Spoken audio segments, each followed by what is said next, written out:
this caller before you leave.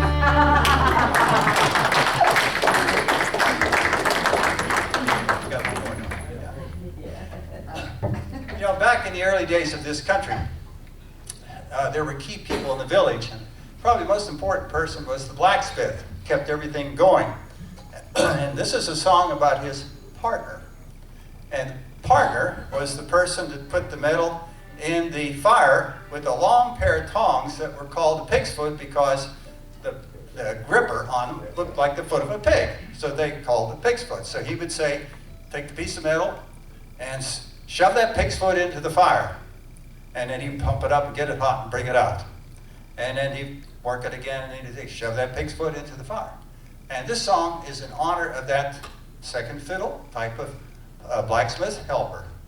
And it has an interesting title that you'd never guess. It's called Shove That Pig's Foot a Little Further Into the Fire. I kid you not.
Politically correct name is street person. There was a street person.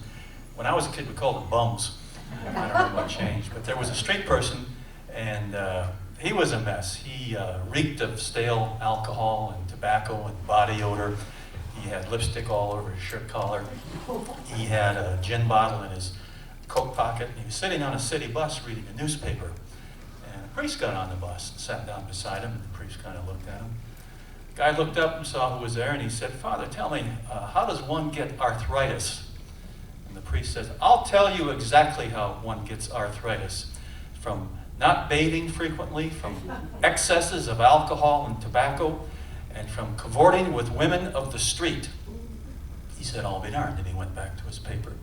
Then the priest thought it over, and he said to the guy, he said, "You know, I'm sorry, son, I shouldn't have come down on you hard like that. How long have you had arthritis?" And he said, "Oh, I ain't got it. I'm just reading here where the Pope's got it." It's hard being a clergyman in this group.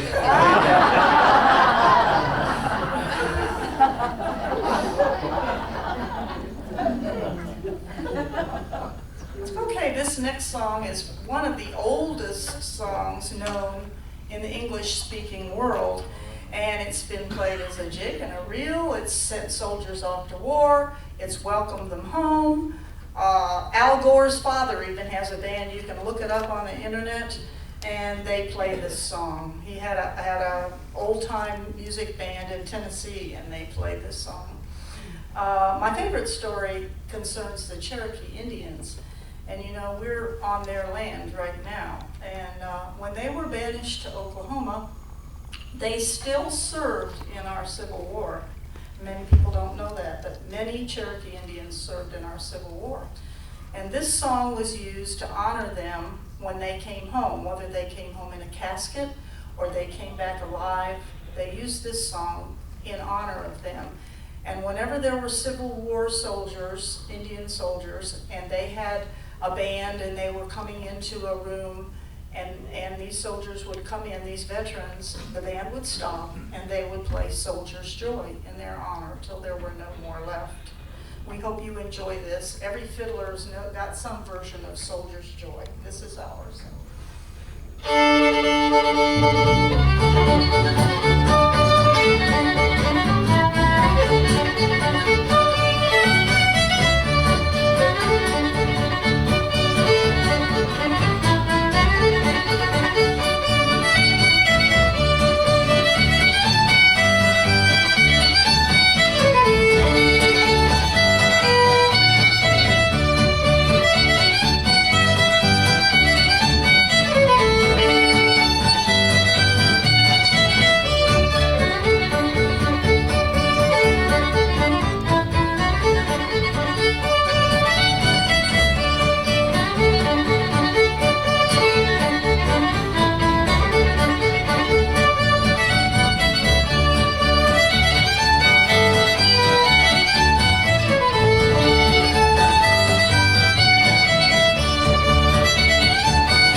It was June 11th, 1949, and Hank, you didn't think you were going to get out of here without another Hank Williams tune, did you? It was June 11th, 1949, and Hank Williams was 25 years old, and he had his first appearance on the Grand Ole Opry. And no one had ever heard of him. He got up and sang Lovesick Blues, and he was an instant hit. He was the king of country music. They made him do the song 6 times. He had 6 encores on that song. So he got to be a big deal on the Grand Ole Opry. And then he went down to Louisiana for a while, to Shreveport, and he played on the Louisiana Hayride. And when Hank was down in Louisiana, he got to liking things Cajun, especially the food. And the story is he was in a restaurant one time and he opened up the menu and it said, you got it, jambalaya, crawfish pie, feely gumbo.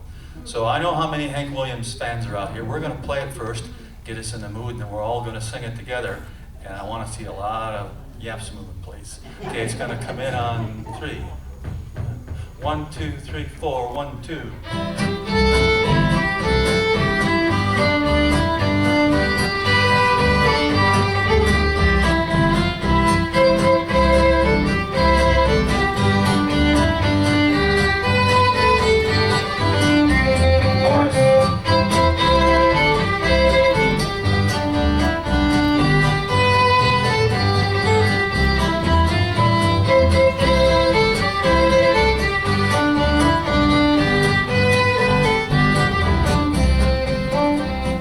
Joe, me gotta go, me oh my oh.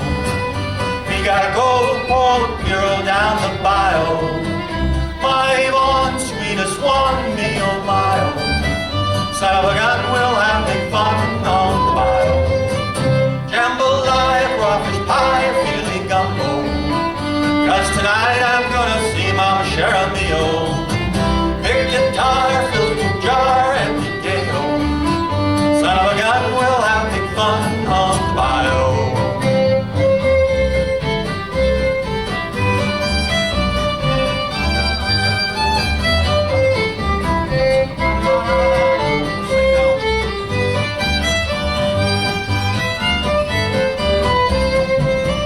Thibodeau, Fountaino, the place is buzzing. Kinfolk come to see Yvonne by the dozen. Dress in style, go out wild, me oh my oh. Son of a gun, we'll have big fun on the bio. Jambalaya, crawfish pie, feely gumbo. 'Cause tonight I'm gonna see my share of meal. Big guitar, filthy jar, and the gay-o. Son of a gun, we'll have big fun on the bio. Son of a gun, we'll have big fun on the bio.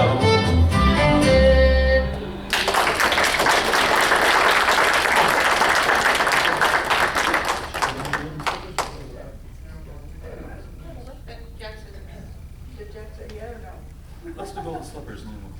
We're going to do one more number for you, and then we'll give you our closer. You'll know the tune for this one. Jack, why don't you tell them a little bit about this too? Have some appropriate religion here.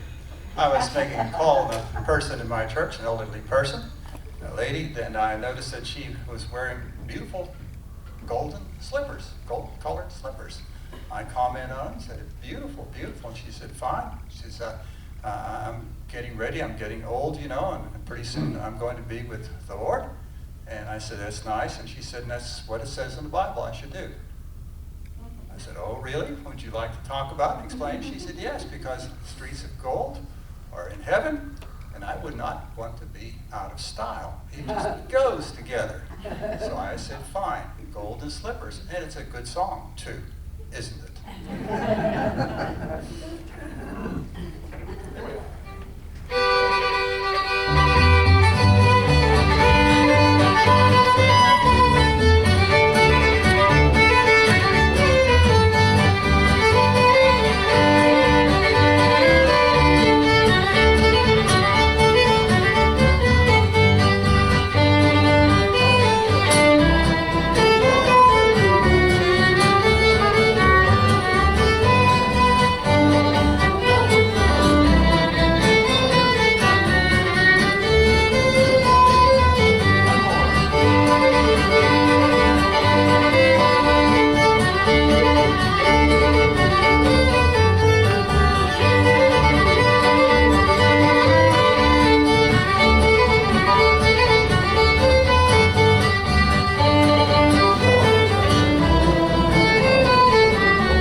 Folks, we're going to close out now. I want to say most sincerely to you, you've been a great audience. You really made it a lot of fun for us. I can't tell you how much more fun it is for us to get response like we did from you folks tonight. Thank you for coming to see us. Thank you for your participation and laughing at my jokes, by the way. And we're going to close out with our favorite fiddle tune. It's called Ragtime Annie. And Jack, do you want to tell them why it's our favorite tune? Well, you know, bows are made out of horsehair, and we're wondering when they're going to catch on fire, because this is the one that it just goes and flies, and the friction and heat. So we've got a bet on when it's going to happen. So maybe you'll be lucky and the alarms will go off. So thank you for being here. This is our last number.